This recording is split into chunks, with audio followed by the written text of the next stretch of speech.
আমার হাতের এই মাটনের রেসিপিটা যে একবার খেয়েছে সে প্রশংসায় পঞ্চমুখ হয়েছে। মাটন যদি খেতেই হয় তো এইভাবে কেন নয়, একদম সহজ ভাবে পারফেক্ট মাটন হান্ডি রেসিপি আজকে তোমাদের সঙ্গে শেয়ার করব, যেটা বানানো খুবই সহজ। তো এখানে 500 গ্রাম মাটন নিয়েছি, ভালোভাবে পরিষ্কার করে তারপর ধুয়ে নিয়েছি। এখানে মাটনের টুকরোগুলো মাঝারি রেখেছি, তোমরা এর চেয়ে বড় বা এর চেয়ে ছোট করে কেটে নিতে পারবে। এবারে মাটনের মধ্যে দিয়ে দিতে হবে একটা বড় সাইজের পেঁয়াজকে স্লাইস করে কেটে নিয়ে, তার সঙ্গে দিতে হবে একটা ছোট টমেটো ছোট ছোট টুকরো করে কেটে নিয়ে, 5 থেকে 6টি কাঁচা লঙ্কা 2 টুকরো করে কেটে নিয়ে, আর দিয়ে দিতে হবে আদা রসুন বাটা 3 চামচ। এবার দিচ্ছি 1 চামচ হলুদ গুঁড়ো, তার সঙ্গে 1 চামচ ধনে গুঁড়ো, 1 চামচ লঙ্কা গুঁড়ো, এখানে ঝাল লঙ্কার গুঁড়ো অ্যাড করেছি, তার সঙ্গে গরম মশলা হাফ চামচ মতো। এবার দিয়ে দিতে হবে স্বাদ মতো 1 চামচ নুন, তার সঙ্গে কাশ্মীরি লঙ্কার গুঁড়ো 1 চামচ, আর দিয়ে দিতে হবে হাফ কাপ মতো টক দই আর জিরের গুঁড়ো হাফ চামচ। এবার দিচ্ছি সর্ষের তেল 25 গ্রাম। এবার সমস্ত কিছু হাত দিয়ে ভালো করে মেখে নিতে হবে। এই সময় হাত দিয়ে যত ভালো করে মাখানো হবে মাটনের টেস্ট তত বেড়ে যাবে।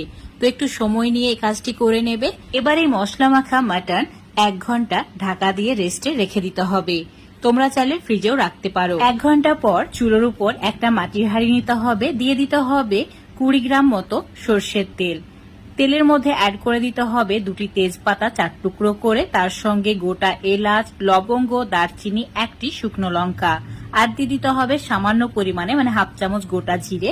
2টি বড় সাইজের পেঁয়াজকে স্লাইস করে কেটে নিয়ে এবার চুলোর ফ্লেমটা মিডিয়াম টু লো রেখে একটু সময় নিয়ে সমস্ত মশলা লালচে করে ভেজে নিতে হবে। দেখতেই পাচ্ছ পেঁয়াজের কালার গোল্ডেন ব্রাউন হয়ে গেছে।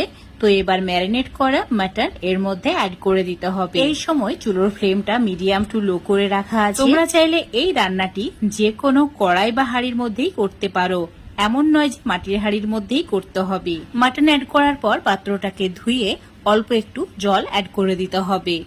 এবার একটু সময় নিয়ে কষিয়ে নিতে হবে। চুলোর ফ্লেমটা মিডিয়াম টু লো করে রাখা আছে। যেহেতু মাটির হাঁড়িতে রান্না করছি তাই চুলোর ফ্লেমটা অবশ্যই মিডিয়াম টু লো করে রাখতে হবে। হাই ফ্লেমে রান্না করলে মাটির হাঁড়ি অনেক সময় ফেটে যায়। এবার দিয়ে দিতে হবে 2টি গোটা রসুন, আর রসুন দুটোকে অবশ্যই ধুয়ে নিয়ে তারপর অ্যাড করবে।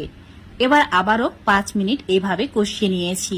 দেখতেই পাচ্ছ কালারটা পুরো চেঞ্জ হয়ে গেছে আর অনেকটা তেল ছেড়ে দিয়েছে। এবার অ্যাড করে দিতে হবে গোলমরিচ গুঁড়ো, হাফ চামচ গোলমরিচ গুঁড়ো দিয়েছি, তারপর আবারও কষিয়ে নিয়েছি 2-3 মিনিট। এবার অ্যাড করে দিতে হবে জল। তো এখানে 2 কাপ মতো জল অ্যাড করেছি, তোমরা চাইলে উষ্ণ গরম জলও অ্যাড করতে পারো। এবার দিয়ে দিতে হবে বেশ কিছু পরিমাণে ধনেপাতা কুচি, তারপর